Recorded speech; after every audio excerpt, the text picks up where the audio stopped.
Bismillahirrahmanirrahim. Assalamualaikum warahmatullahi wabarakatuh. Perkenalkan, nama saya Eka Nurdiana dari jurusan Pendidikan Agama Islam Fakultas Tarbiyah dan Ilmu Keguruan IAIN Ponorogo yang mendapatkan tugas magang 1 di SMPN 2 Jetis Ponorogo. Di sini saya akan sedikit menjelaskan hasil observasi atau wawancara yang ada di SMPN 2 Jetis Ponorogo. Yang pertama yaitu observasi kultur dan manajemen sekolah ataupun madrasah. Jadi di setiap sekolah ataupun madrasah itu tentunya memiliki budaya ataupun kebiasaan tersendiri, baik itu dari segi aturan, nilai, norma yang harus ditetapkan di lembaga tersebut. Nah, berbicara tentang budaya itu kan dapat diartikan sebagai sekumpulan nilai yang mana melandasi perilaku, tradisi, kebiasaan keseharian yang dipraktikkan langsung oleh seluruh warga sekolah, mulai dari kepala sekolah, guru, pegawai sekolah, siswa, dan masyarakat sekitar sekolah. Begitu. Dan ada pula kebiasaan ataupun kebudayaan dalam lingkungan SMPN 2 Jetis ini ketika datang maupun pulang dari sekolah, yakni adalah mengucapkan salam serta berjabat tangan, baik itu antara guru dengan siswa, siswa dengan siswa maupun guru dengan guru. Selain itu juga dalam berkomunikasi antar warga sekolah bisa dikatakan sangat baik dan memakai bahasa yang sopan, jelas, dan santun, yaitu bahasa Indonesia. Namun di sisi lain yaitu bahasa Jawa juga tetap diterapkan untuk membantu pemahaman siswa, yang mana terkadang dalam penjelasan materi masih ada yang belum difahami sehingga perlu pemahaman antara materi yang sudah dijelaskan. Dan ada juga kegiatan rutin setiap pagi di SMPN 2 Jetis itu sebelum pembelajaran dimulai, yakni seluruh siswa di kelas itu masing-masing mengaji bersama.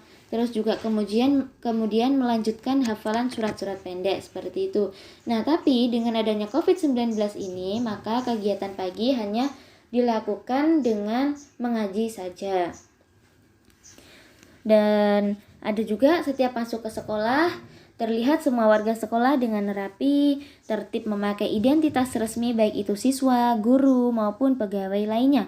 Untuk siswa ketika sekolah memakai seragam sekolah sesuai dengan harinya dengan atribut-atribut yang telah ditentukan dari pihak-pihak sekolah.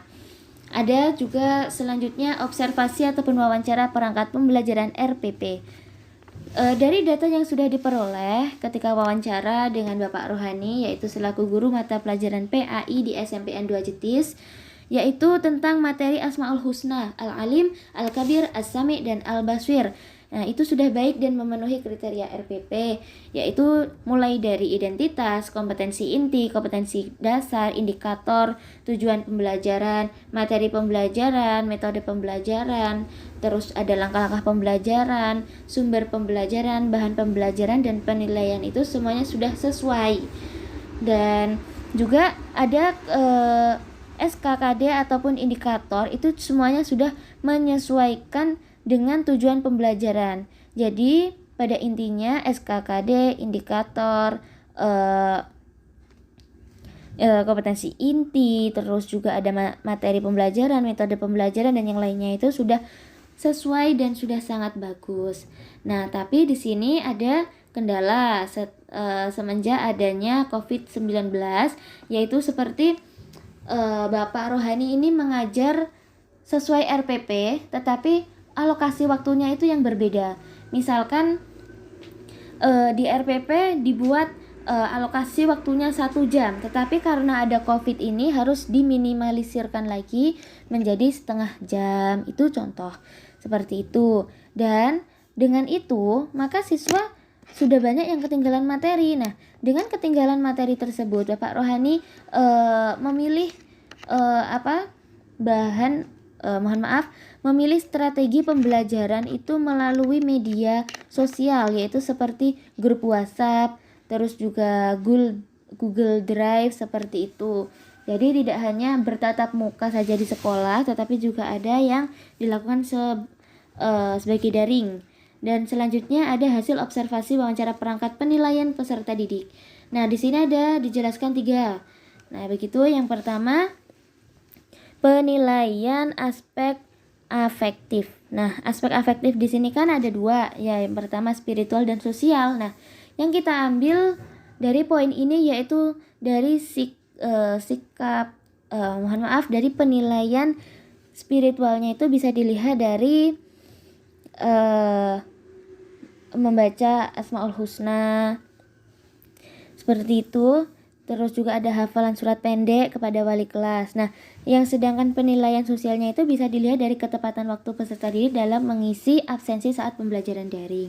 Selanjutnya ada penilaian aspek kognisi, yaitu yang dilakukan Bapak Rohani ini menggunakan tes tulis berupa soal uraian, pilihan ganda, dan lain sebagainya pada saat setelah pembelajaran berakhir.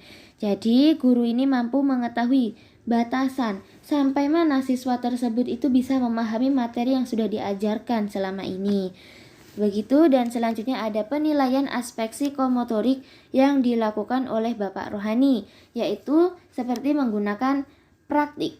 Nah, dari praktik ini seperti praktik wudhu dan sholat, Bapak Rohani ini bisa langsung menilai bagaimana siswa itu mempraktikkan materi-materi yang sudah dijelaskan, seperti materi sholat.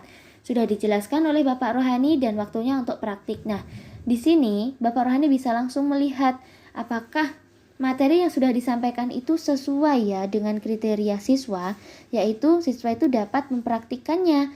Nah, mungkin masih ada kesalahan ataupun bagaimana. Nah, jadi di situ kita bisa menarik kesimpulan bahwa dengan praktik inilah kita bisa menilai dan kita bisa melihat batasan sampai mana siswa tersebut bisa memahami materi-materi yang sudah dijelaskan. Begitu, mungkin itu dari saya. Ada kurang lebihnya mohon maaf. Akhirul kalam, wassalamualaikum warahmatullahi wabarakatuh.